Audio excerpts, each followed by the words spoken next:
আসসালামু আলাইকুম। আমরা প্রতি বছরের মতো এবারও আমাদের মসজিদে একটা ইফতার মাহফিলের আয়োজন করি এবং এই ইফতার মাহফিলে যত যাবতীয় খরচ ছিল সেটা আমরা আমাদের যুব সমাজরাই বহন করি এবং আমরা বাজার যাই, প্রয়োজনীয় যা লাগে তা আমরা বাজার থেকে নিয়ে বাড়ির দিকে রওনা দিই। বাড়ির পথে রওনা দেওয়ার সময় আমাদের যে কর্মীগুলো ছিল সবার মনে একটু আনন্দ ছিল আর সবাই একটু উৎসাহী ছিল। সবার থেকে বলতে গেলে আমার উৎসাহটাও একটু বেশি ছিল। তো যাই হোক, আমরা সবকিছু নিয়ে আসরের আজানের আগেই আমাদের মসজিদে উপস্থিত হই এবং সবাই মিলে কাজ শুরু করে দিই। প্রথমেই আমরা আপেল কাটার মধ্য দিয়ে কাজ শুরু করি এবং আমার সাথে আমার বড় ভাইরাও কাজে হেল্প করতেছিল।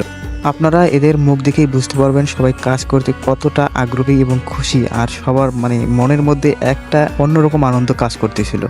আমি কি বলবো, কিভাবে বোঝাবো আমি জানি না, সবার মনে খুশি আমি দেখতেছিলাম। মনে হয় ঈদের 2-3 দিন আগে যেহেতু আমরা এই আয়োজনটা করেছি, সেজন্য আমার মনে হয় সবাই এই ঈদের আনন্দটাই এখানে সবকিছু নিয়েই আমরা একবারে তৈরি হওয়ার চেষ্টা করতেছিলাম, যাতে আমরা মানুষকে সময় মতো ইফতার দিতে পারি। শরবত, বুটবুরিন্দা যা কিছু দরকার ছিল সবকিছুই আমরা নিয়ে আসি এবং নিয়ে এসে এই সবকিছু প্রস্তুতির কাজ শুরু করে দেই। আমরা সবাই একটু পরিষ্কার পরিচ্ছন্ন দিকে মনোযোগ দিচ্ছিলাম, কারণ যাতে মানুষ যেহেতু ইফতারি করবে সেহেতু যাতে তাদের এখানে কোনো পরিমাণ দ্বিধা না থাকে যে এই ইফতারিটা হাইজেনিক হবে কি না হবে।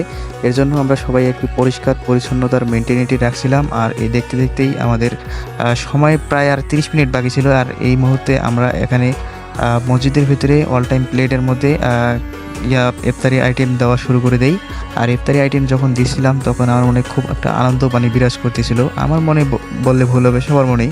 সবাই আমরা প্রচুর মনোযোগ দিয়ে কাজ করতেছিলাম যাতে কোনো ভুল ভ্রান্তি না হয়। আমরা এই ইফতার আয়োজনটি যুব সমাজের উদ্যোগে গত 5 বছর ধরে সুনামের সাথেই করে আসছি এবং বিভিন্ন মানুষের কাছ থেকে আমরা টাকা নেই বলতে আমাদের এলাকায় শুধু যারা ছেলে আছে তাদের কাছেই টাকা নেই, কোনো ইয়ার কাছে টাকা নেই না।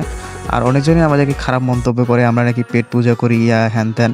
আসলে আমাদের মনে আর কি এরকম কোনো কিছুই নাই যে আমরা নিজেরা খাবো এবং মানুষকে খাবো না। আমরা চাই যে মানুষ যারা এসে ইফতার করবে, আর আমরা শুধু ওদের ইফতারি করানোর পরিবর্তে আমরা আল্লাহর কাছে শুধু ওদের একদিনের রোজার পূর্ণাঙ্গ একটা সবের আশা করি। যাই হোক, আমাদের এরকম কোনো নাই যারা ভাবে যে আমরা এই টাকাগুলো উঠেই মেরে খাবো, ওদেরকে কিছু বলার নাই।